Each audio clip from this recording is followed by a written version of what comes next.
माननीय उपसभापति महोदय, मंगलवार 8 नवंबर के दिन रात्रि 8 बजे के बाद भारत के प्रधानमंत्री श्री नरेंद्र मोदी जी ने एक घोषणा करी, राष्ट्र के नाम संदेश दिया। देश के इतिहास में पहली बार आजादी के बाद एक प्रधानमंत्री ने एक बड़ा फैसला राष्ट्र को संदेश के माध्यम से बताया कि सरकार ने निर्णय किया है कि 500 रुपए के और 1000 रुपए के जो करेंसी नोट हैं भारत के अंदर सर्कुलेशन में, उनको सरकार रद्द करती है। उनको लीगल टेंडर मध्य रात्रि के बाद नहीं माना जाएगा। माननीय प्रधानमंत्री जी ने यह भी कहा कि देश में काला धन पर प्रहार करने के लिए, आतंकवाद पर रोक लगाने के लिए यह कदम जरूरी है, क्योंकि ये पैसा आतंकवादी इस्तेमाल करते हैं और भारी मात्रा में नकली पैसा, काउंटरफिट करेंसी सर्कुलेशन में है, जो राष्ट्रीय सुरक्षा के लिए चिंता का विषय है। मैं आरंभ में एक बात स्पष्ट कर देना चाहता हूं कि जहां तक काला धन, अपराध का पैसा, ड्रग मनी, काउंटरफिट मनी का प्रश्न आता है, उसमें इस सदन में दो राय नहीं है, एक मत है। हम काले धन के खिलाफ हैं, हम आतंकवाद के खिलाफ हैं, हम विरोध करते हैं हर उस शक्ति का, हर उस संस्था का जो भारत की करेंसी को नकली बनाती है और उसको इस्तेमाल करते हैं वो लोग जो देश के हित का नुकसान करते हैं। पर प्रश्न ये उठता है माननीय उपसभापति महोदय कि देश के अंदर 16,63,000 करोड़ का करेंसी नोट सर्कुलेशन में था। उसमें से 86.4 500 और 1000 के नोट थे। तो 86.86% of the currency was scrapped with one announcement of the Prime Minister.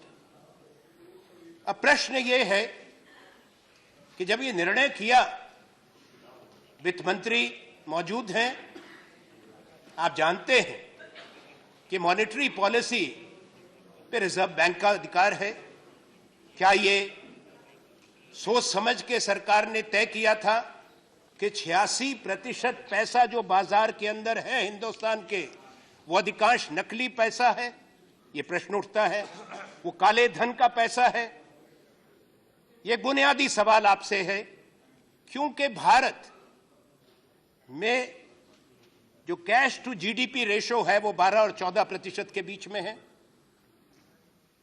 एक वास्तविकता भारत की इकोनॉमी की है, जो नकदी लेन देन है, किसान से लेकर मजदूर, कर्मचारी, छोटा व्यापारी, ढाबे वाला, धोबी, नाई, जो लोग काम करते हैं मेहनत से, वो ना क्रेडिट कार्ड लेके चलते हैं, ना जेब के अंदर चेकबुक लेके चलते हैं। प्रश्न प्रधानमंत्री से है कि क्या उस दिन उन्होंने जो कहा वो इन सब बातों को मद्देनजर रख के ये बात की गई? उपसभापति महोदय, ये बात जानना जरूरी है कि इसी साल भारत की संसद को वित्त राज्य मंत्री ने सूचित किया, वित्त मंत्री से सवाल किया गया था अगस्त महीने में कि कितनी काउंटरफिट करेंसी है, and its association with something illegal as racist, but that's a separate issue. Now, because from where does it come? You say crime money, illegal money, proceeds of crime, tax evasion. खैर वो वित्त मंत्री बताएंगे कि पहले से चल रहा है, इन्होंने ये शब्द नहीं बनाया, इसलिए मैं आप पे कोई छीटाकशी नहीं कर रहा हूं। तो पहले से भी यही कहते थे पर यह प्रश्न है, इस पे हमको चर्चा करनी चाहिए कि क्या यह उचित है या कोई और शब्द इसके लिए बनाया जाए।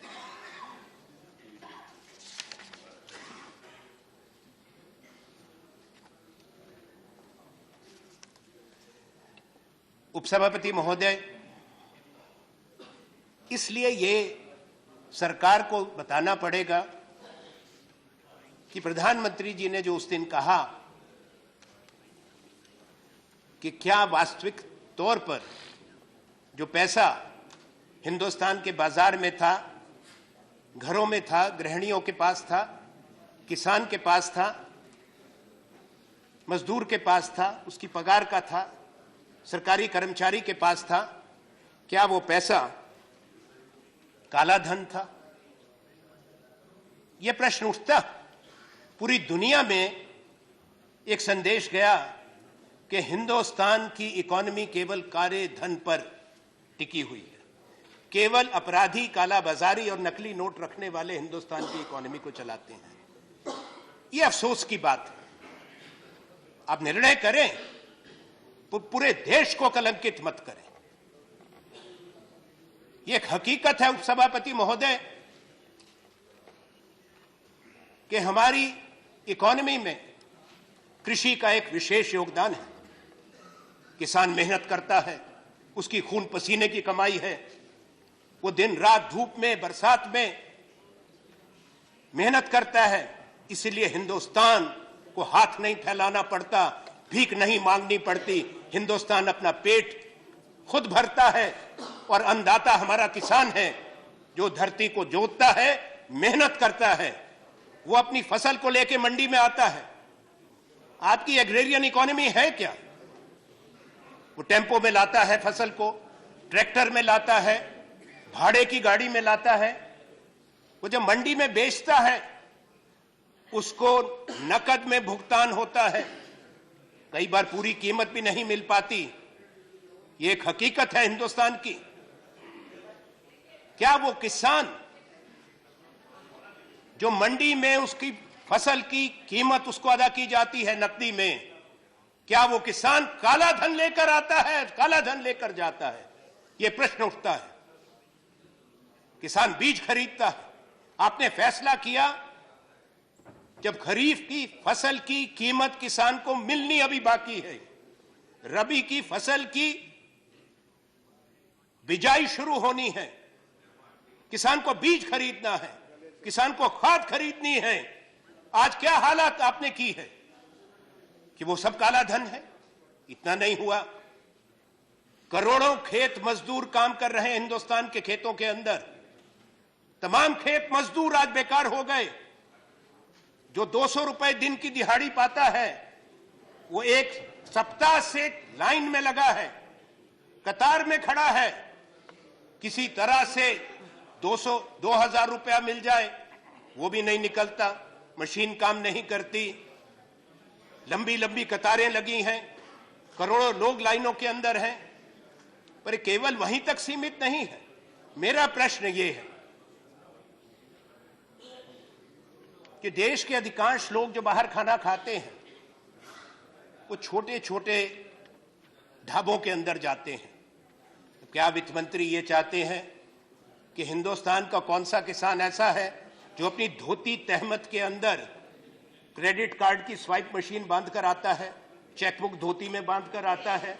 कौन सा ढाबा है, कौन सा फुटपाथ पे जो खाना बेचता है जो क्रेडिट कार्ड आपका लेगा? आपने तो कह दिया कैशलेस इकोनॉमी। कौन सी कैशलेस इकोनॉमी है दुनिया के अंदर? अगर दुनिया के अंदर सिर्फ कैशलेस इकोनॉमी होती, आप रातों रात करना चाहते हैं जो दुनिया में बड़े देश आज तक नहीं कर पाए। उपसभापति महोदय, वित्त मंत्री इस पे गौर करें। अगर आपकी बात को, तर्क को मान लिया जाए, बड़ा अच्छा। फिर तो अमेरिका के सेंट्रल बैंक को डॉलर नहीं छापना चाहिए, यूरोपियन सेंट्रल बैंक को यूरो नहीं छापना चाहिए, और इंग्लैंड के अंदर पाउंड स्टर्लिंग नहीं छापना चाहिए। क्रेडिट कार्ड, डेबिट कार्ड में काम चलेगा? क्या जरूरत है पैसा छापने की? आप बाहर जाते हैं देश के, आप जाते हैं, प्रधानमंत्री जाते हैं, उनको खुद तो नहीं भुगताना पड़ता, उनके कर्मचारी अधिकारी करते होंगे, पर उनको भी थोड़ा बहुत पैसा तो लोकल करेंसी चाहिए होती है। आपने क्या किया? सब लोगों को, हिंदुस्तान के तमाम नागरिक को बिना किसी वार्निंग के, हम एक सभ्य देश हैं, rule based, rule governed country है, संवैधानिक प्रजातंत्र भी हैं, आपने देश के सब लोगों को अपराधी बना दिया। कम से कम उनको बताते कि फलां तारीख से हम बंद करने जा रहे हैं। सरकार का तर्क आया कि अगर पहले बता देते, ये प्रधानमंत्री ने कहा, वित्त मंत्री जी आपने भी कहा, तो आतंकवादियों को फायदा हो जाता, जिनके पास काउंटरफिट पैसा है उनको फायदा हो जाता। अब ये तर्क ऐसा अजीब है, किसी की समझ में नहीं आ रहा। मैं आपके माध्यम से सरकार से पूछता हूं कि जरा ये बताएं, कृपा करके ज्ञान दें। आप तो प्रधानमंत्री तो बहुत इसमें ज्ञान रखते हैं, प्रकाश दे रहे हैं देश दुनिया को। मुझे ये बताएं कि आपने ये निर्णय किया, अगर आप लोगों को कहते कि हम आपको 2 सप्ताह का, 1 महीने का, जो हमने हमारी सरकार के समय में भी हुआ, डिमोनेटाइजेशन पहले भी हुआ, आजादी के बाद हुआ, 1946 में पहला फैसला था, 1978 में दूसरा फैसला था, जब 1000 रुपए का नोट हटा दिया गया था। 2000 का फैसला उस वक्त की एनडीए सरकार का था, जिसने 1000 का नोट वापस लाया, पर लोगों को समय दिया जाता था। मेरा प्रश्न यह है, आपके माध्यम से पूरे सदन और देश देखे, क्योंकि अभी तक सिर्फ सरकार और प्रधानमंत्री का प्रवचन सुन रहे हैं, सब चैनल वही दिखाते हैं, कि कौन सा आतंकवादी बोरी भरकर रिजर्व बैंक और स्टेट बैंक के पास जाता कि मेरा काउंटरफिट मनी बदल दो। आपने कैसा तर्क दे दिया? अरे वही जाता जिसकी जेब में लीगल पैसा है, मेहनत का पैसा है, जिसपे वो टैक्स देगा। और आपने उसके बाद क्या किया? आपने उस पर सीमा लगा दी, दरियादिली करी कि जो विदेशी सैलानी देश के अंदर आए हैं, लाखों, मेरा व्यक्तिगत भी अनुभव है, और कोई ऐसे भी लोग हैं जिनको वित्त मंत्री भी जानते हैं, बहुत बड़े ज्यूरिस्ट हैं हिंदुस्तान के बाहर के, जो उस रात होटल का बिल नहीं दे पा रहे थे, उन्होंने अपना पैसा एक्सचेंज कर लिया था। सरकार ने 12 बजे पाबंदी लगा दी कि जो बाहर के विदेशी नागरिक हैं वो भी केवल 6000 रुपया ले जा सकते हैं। होटल ने जो ट्रेवलर्स चेक इन कैश कर दिए थे, एयरपोर्ट पे जिनके ट्रेवलर्स इन कैश हो गए, लाखों सैलानी, उनको वापस उनका पैसा उनकी करेंसी में हिंदुस्तान ने नहीं दिया। पूरी दुनिया के अंदर यह सवाल उठ गया। पूरे आज के समाचार पत्र भरे हैं, आज के समाचार पत्र। वित्त मंत्री जी ये गौर करें, पूरे दुनिया के बड़े देशों ने, उनके एम्बेसडर्स और हाई कमिश्नर्स ने अपने देश के नागरिकों को एडवाइजरी भेज दी है कि हिंदुस्तान आने से पहले तक कई बार सोचो। आज के अखबार भरे पड़े हैं, ये पूरी दुनिया में आपने मैसेज दिया, एक संदेश कि ये देश पूरा काला बाजारियों का देश है, 86% पैसा काला बाजार और अपराध का पैसा है। दूसरा, तो आप यहां पे आओगे टूरिस्ट के रूप में, होटल में ठहरोगे, हम आपका पैसा ले लेंगे, आपको ही वापस नहीं देंगे, क्योंकि आपने तो चेंज कर लिया, हम तो आपको 6000 रुपया देंगे। फिर आपने और किया, बड़ी दरियादिली करी माननीय प्रधानमंत्री ने हिंदुस्तान के लोगों पे, कहा आप पैसा निकाल सकते हो 11 तारीख तक। अब उसको बढ़ाते जा रहे हैं, कतार बढ़ती जा रही है, म्याद बढ़ती जा रही है। तो क्या कहा आपने? 4000 रुपया आप जाके बदल लो। धन्यवाद। ऐसे दरियादिल वजीर आजम, वो बहादुर शाह जफर के बारे में एक शेर था कि उम्र दराज मांग कर लाए थे 4 दिन, 2 आरजू में निकल गए 2 इंतजार में। अब तो ये है कमा कर लाए थे 4, 2 कमाने में निकल गए, 2 बदलने में निकल गए, 2 कतार में निकल गए, 2 बदलने में लग गए, 2 कमाने में, 2 बदलने में। 2 दिन कमाओ और 2 दिन में बदलो। एक ऐसी नई, आपने ऐसा एक हालात पैदा किए, बड़ा एहसान किया कि हर व्यक्ति को यह कहा कि तुम आओ, हम बड़े न्यायोचित निर्णय करते हैं, 4,000 रुपया निकाल लो। साथ में बैंक का खाता है, हम सबका खाता है, गरीब का भी खाता है, कर्मचारी का बैंक का अकाउंट है, बचत खाते हैं, छोटे व्यापारी का खाता है, करोड़ों खाते हैं। आपकी तो ढोलक की जनधन योजना की है, पर अगर आप खुद कहते हो कि उनकी जांच करेंगे, आप खुद ही मान रहे हो कि वो जीरो बैलेंस के अकाउंट थे, रोज सरकार कहती है अब जांच करेंगे, उसमें पैसा आया तो सरकार कार्रवाई करेगी, तो काहे खोलवाए थे।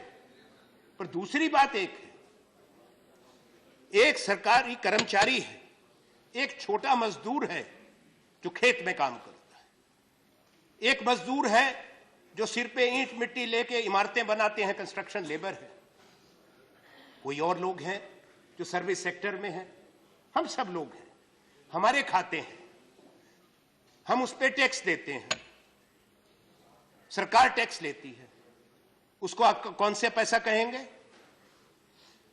कौन सा अधिकार प्रधानमंत्री और आपका है कि बैंक में जमा खातों पे पैसा निकालने पर आप पाबंदी लगाएं? यह अधिकार किस कानून ने आपको दिया है? किस संविधान ने आपको यह कानून दिया है? यह कैसा देश आप बना रहे हैं कि पैसा हमारा हो, पैसा हमारा हो और आपसे भीख मांगे कि हमको अपने अकाउंट से अपना पैसा निकालने दो? यह इसको आप न्याय कहते हैं? इसको काले धन से लड़ाई कहते हैं? आपने आर्थिक अराजकता भारतवर्ष में लाई है। आपने हिंदुस्तान की जो अर्थव्यवस्था है, जो नकदी भुगतान पे चलती थी, आपने उसकी रीढ़ की हड्डी तोड़ी है। आने वाला वक्त आपको बताएगा। काले धन से लड़ाई के तरीके हैं। आप पढ़े 1978 में आरबीआई के गवर्नर थे आईजी पटेल, उन्होंने क्या लिखा था? पटेल ही थे वित्त मंत्री, सरकार का फैसला था, आरबीआई के गवर्नर को कहा गया, क्या कहा गया कि सरकार 1,000, 5,000 और 10,000 का नोट डिमोनेटाइज करेगी। उस वक्त ऑर्डिनेंस आया था। आप तो कोई ऑर्डिनेंस नहीं लाए, आज तो नादिर शाही है, फैसला हो गया, घोषणा हो गई, अमल करो। पर उस वक्त के गवर्नर ने लिखा था, वित्त मंत्री जी, और मैं उपसभापति महोदय आपके माध्यम से सदन और देश को बताना चाहता हूं, उन्होंने फाइल पर लिखा आरबीआई के गवर्नर ने कि यह फैसला सही फैसला नहीं होगा। उसका कारण उन्होंने बताया। कारण यह बताया कि यह जो पैसा है, अगर आप सोचते हैं कि अपराध का पैसा है, या जिसको आप काला धन कहते हैं, इल गॉटन मनी कहते हैं, that would be lying in the pockets or in the almirahs or suitcases of the people, that is wrong. And it would be absurd to think that. I'm repeating his words. Because that money would have been invested in real estate, in bullion, that is gold, in securities, or in foreign exchange, or would have gone out of the country. This is IG Patel's note. Later on, the then finance minister 1 year later realized, when there was a gold crisis and Morarji Desai's government had to start releasing gold held by the Reserve Bank. Is this a fact or not? प्रश्न ये है कि आपने तो फैसला किया। दो बात है, अगर मैं सही कहूं कि आपने सब बिना डॉक्टरी के सब सर्जन बन गए, हर चीज पे सर्जिकल स्ट्राइक है, हम भी थोड़ी सी कर लेते हैं, हर चीज पे सर्जिकल स्ट्राइक हो। पाकिस्तान को घर पे घुस के मार दिया, जरूर बदला लो। काले धन पे सर्जिकल स्ट्राइक हो गई, गजब की बात है, सारे में यही हो गया बेचारा, हर आदमी का सब सर्जिकल स्ट्राइक हो गई। अब ये क्या सर्जिकल स्ट्राइक हुई? पहले तो प्रश्न ये है कि श्रीमान, आपके पास सूचना है स्विस बैंक में किसका पैसा है, सूची आपके पास है, लाइखनस्टाइन की सूची आपके पास है, 83 देशों के साथ हमारे समय में भी समझौता था। HSBC के आपके पास सूची है, आपके पास सूची है, because of the information sharing agreement that we have signed. If you are trying to give this impression to the country that India started thinking about fighting money laundering and black money, then Prime Minister is living on a different planet. This had started long back. The former Prime Minister is here, the former Finance Minister is here. And you must acknowledge, your Prime Minister does not have the grace to acknowledge that this started and he's just continuing. तो बताएं देश को कि किसका कौन कौन उस सूची में है, नाम बताएं देश को। आज प्रधानमंत्री, हमारी मांग है उस सूची में सब लोगों को नामजद करो, तो पता लगे उसमें से कितने आपको माला पहनाने वाले हैं। ज्यादा बहुमत उन्हीं का निकलेगा, उनके नाम क्यों नहीं बताते? जारी करिए सूची।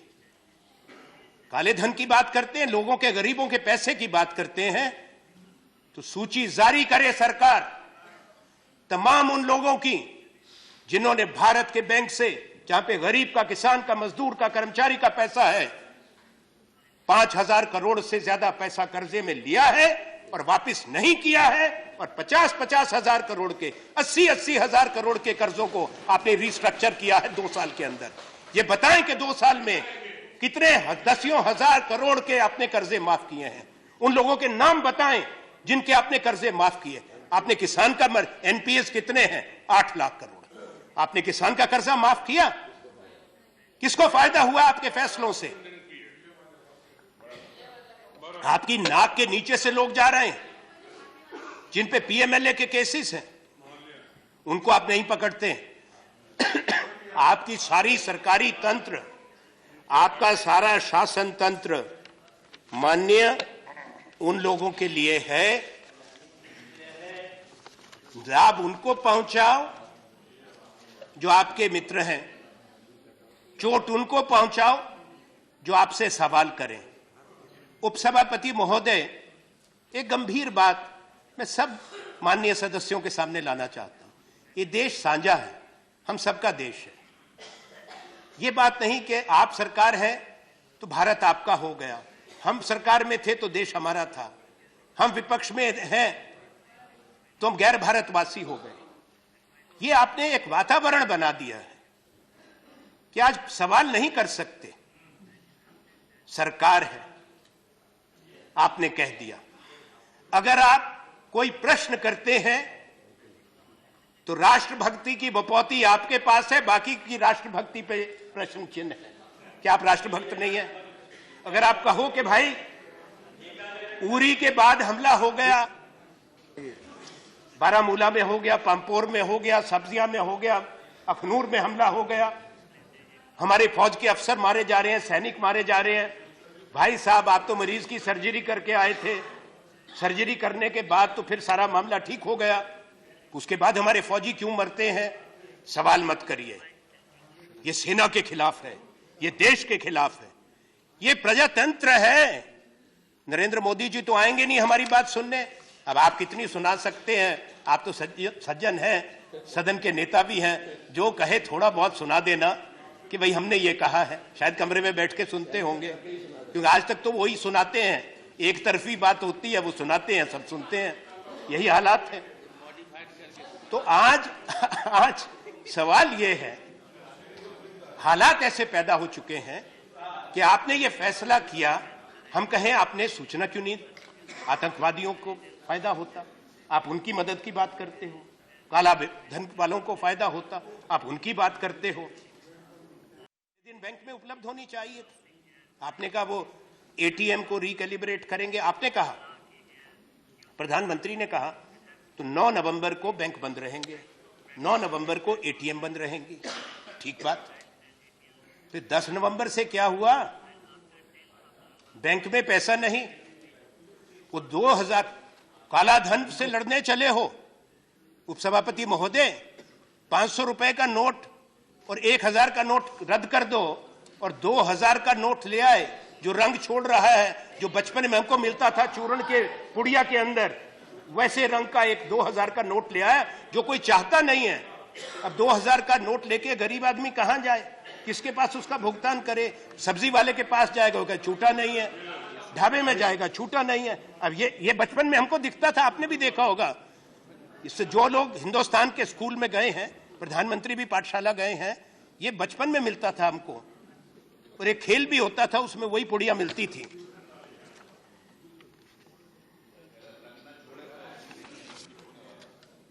कई साथी बता रहे हैं कि कितने लोग आज मर गए लाइन में लगे हुए। खैर मैं वो नहीं, क्योंकि आपकी सरकार संवेदनहीन है।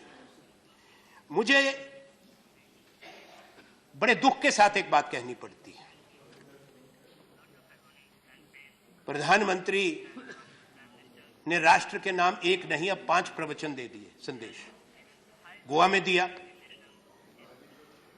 अब गोवा में भावुक हो गए। हमें गाजीपुर भी आऊंगा, गोवा से शुरू हुआ, गाजीपुर जरूर पहुंचूंगा। अब गोवा जापान से शुरू हो गए, वहां बुलेट ट्रेन में घूम रहे हैं, यहां कतारें हैं सुबह 3 बजे से। मुझे कहने में शर्म आती है, बुजुर्ग लोग, एक हाथ में पानी की बोतल और एक हाथ में पानी छोड़ने की बोतल। पूरी पूरी रात अगर बाप सोने चला गया तो बेटा लाइन में, अगर बेटा नहीं है तो बेटी लाइन में, बूढ़ी मां लाइन में। ये आपने कहा, पर आपने गोवा में कहा और उसके बाद उसको गाजीपुर में दोहराया। 2 बात कि मैं भ्रष्टाचार से लड़ रहा हूं। जिन लोगों ने देश को लूटा, किसने लूटा? आपको खाली खजाना मिला था। जिन्होंने देश को बनाया, प्रधानमंत्री जी, अपने प्रीडिसेसर्स को, पूर्व प्रधानमंत्रियों को आपने अपमानित किया एक साथ। सिर्फ जवाहरलाल नेहरू से शुरू होकर नहीं, इंदिरा गांधी, राजीव गांधी नहीं, उसमें चौधरी चरण सिंह भी हैं, उसमें वीपी सिंह भी शामिल हैं, उसमें अटल बिहारी वाजपेयी शामिल हैं, उसमें देवे गौड़ा शामिल हैं, उसमें चरण सिंह, सब लोग शामिल। मोरारजी देसाई, चंद्रशेखर, सारे पूर्व प्रधानमंत्री एक साथ कलंकित कर दिया एक हाथ में। दूसरी आपने क्या बात कही? दूसरी बात आपत्ति की बात, और प्रधानमंत्री तो गजब की बात, तो बोलते भी तो हैं क्या कयामत लाते हैं। अब उन्होंने क्या कहा? ताली वाली बजाकर, मैं तो नहीं बजाऊंगा, सदन है, सदन की गरिमा को जानता हूं। उन्होंने क्या कहा गोवा में? उन्होंने कहा, भाइयों बहनों, मैंने तमाम उन लोगों को, आज कौन लोग कतार में खड़े हैं? वो लोग कतार में खड़े हैं जो 2G के घोटाले में थे, जो कोयले के घोटाले में थे, जो काले धन के व्यापार करते हैं, जो काले धन के प्रतिनिधि हैं। मैं निंदा करता हूं नरेंद्र मोदी प्रधानमंत्री जी की कि आपने हिंदुस्तान का गरीब आदमी जो 5 दिन से 6 दिन से कतार में खड़ा है 2000 रुपए निकालने के लिए, 4000 रुपए बदलाने के लिए, आपने उसको अपराधी कहा, कालाबाजारी कहा, स्कैमर कहा। प्रधानमंत्री को माफी मांगनी चाहिए। आपने कहा, पूरे देश ने सुना, पूरे देश ने सुना, पूरी दुनिया ने सुना। इससे बढ़ के गलत बात नहीं हो सकती। मैं चाहता हूं, आप इनकार नहीं कर सकते, क्योंकि टेलीविजन सिर्फ उन्हीं को दिखाता है। लोगों का सिर दर्द हो गया सुन सुन के, रहम करिए देश पे। जब टेलीविजन खोलो उसके बीच में से नरेंद्र मोदी निकल जाते हैं, ऐसी बात बोलते हैं जो लोगों को हजम नहीं होती है। क्या हो गया देश में? ऐसा प्यार हो गया उनसे। अच्छा सुनिए, बात यहीं तक हो जाती, गाजीपुर पहुंच गए। यानी बड़ी गंभीर बात है और पूरा सदन इसको देखे। प्रधानमंत्री ने कहा कि मेरी जान को खतरा है, मुझे मार देंगे। उन्होंने अपनी छाती वाती भी पीटी। उन्होंने कहा, मैंने सब कुछ त्याग दिया। ऐसा त्याग तपस्वी सब लोग कर लें कि ऐसे वायदे दिखाएं, ऐसे सपने दिखाएं, प्रधानमंत्री बन जाओ, पूरी दुनिया घूमो, दिन में 5 बार पोशाक बदलो और फिर को सब त्याग तपस्या हो गई। बड़ा त्याग है। और आपको कौन मारना चाहता है? सरकार ये बयान दे, आज से संसद का शीतकालीन सत्र आरंभ हो गया।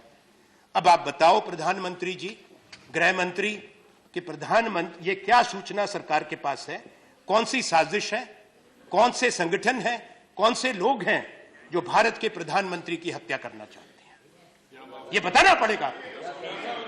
हम ये क्योंकि देश के प्रधानमंत्री हैं, जब एक बार शपथ हो गई, चुनाव आप जीत गए, हिंदुस्तान के प्रधानमंत्री अगर खुद कहते हैं कि मेरी हत्या हो सकती है, तो कौन लोग मारना चाहते हैं? संसद को बताओ, देश को बताओ, उनके खिलाफ कार्रवाई करो। जो प्रधानमंत्री को हम बर्दाश्त नहीं कर सकते अगर ऐसी कोई साजिश है। पूरा सदन उसकी भर्त्सना करता है अगर प्रधानमंत्री की जान को कोई खतरा है।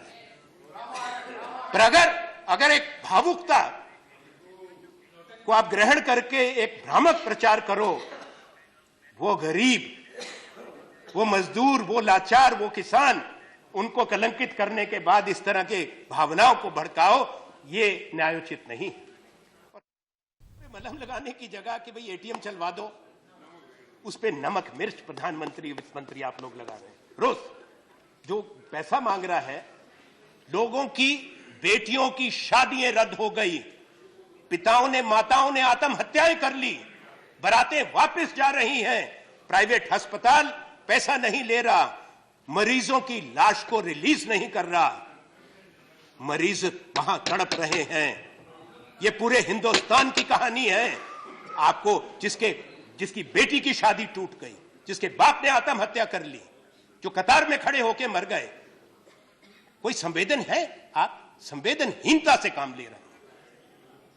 पर सबसे गंभीर बात यह है, एक तो बद इंतजामी, पर आपने इंतजाम किया, मैं आपको बद इंतजामी नहीं कह सकता, क्योंकि आज स्टेट बैंक ऑफ इंडिया की रिपोर्ट आई है। उस रिपोर्ट में क्या है? उस रिपोर्ट में है कि मार्च महीने से स्टेट बैंक को पता था कि ये 500 और 1000 के नोट वापस होंगे। अगर मार्च महीने से पता था तो अब स्टेट बैंक क्यों कह रहा है कि अभी रिकैलिब्रेट करने में और 3 हफ्ते 4 हफ्ते लगेंगे? क्यों? तैयारी क्यों नहीं की थी? तो मालूम था। गुजरात के अखबार में छप गया अप्रैल महीने में गुजरात में समाचार पत्रों में छप गया। मैं साथ लाया हूं और सभा पटेल पे रखूंगा। अरे छोड़िए ना, आप सुन लो। देखिए, मैं जो कह रहा हूं सोच के कहता हूं, ऐसे नहीं कहता हूं। मेरे पास सब कागज है। यह अमर उजाला का है, ये देख लो। ये है 28 अक्टूबर की खबर। शर्मा जी, सर मैं बता रहा हूं, दैनिक जागरण का। Please number of speaker. ये इसमें नहीं, कोई नहीं, थोड़ा सा। Your party has given 8 names. What do I do? I will cut it. Business your name standard में then. छप गया। कोई टाइम लिमिट नहीं है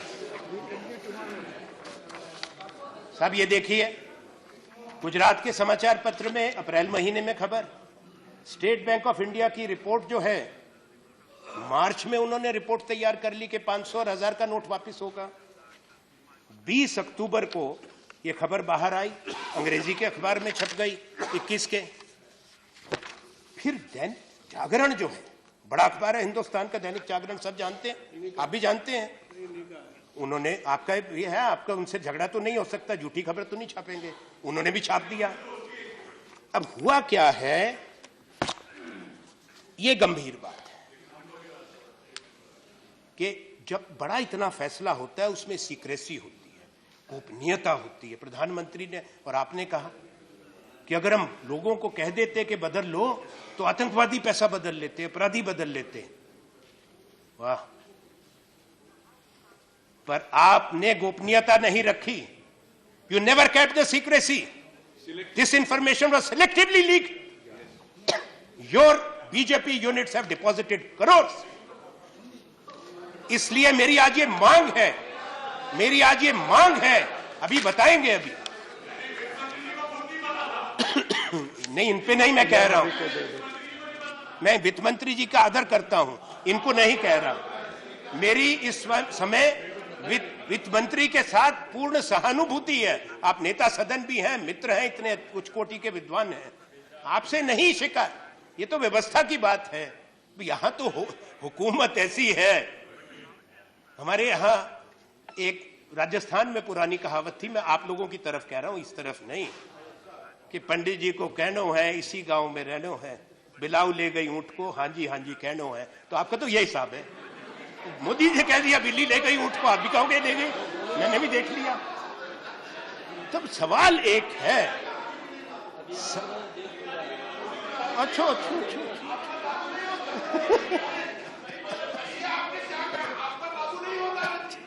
नहीं भैया, हम पे कहां लागू होता है, हम तो बोल रहे हैं। तो सवाल ये है, ये सदन तय करे सरकार की जवाबदेही। वित्त मंत्री जी जब आप उत्तर दें, ये जांच होनी चाहिए कि अप्रैल महीने में जब गुजरात में छप गया और आज की तारीख तक, 8 तारीख तक, मध्य रात्रि तक, पर मैं कहता हूं 5 बजे बैंक होने तक, बंद होने तक, कितने लोगों ने 1 करोड़ से ज्यादा का सोना खरीदा। मैं पिछले तारीखें बता रहा हूं आपको।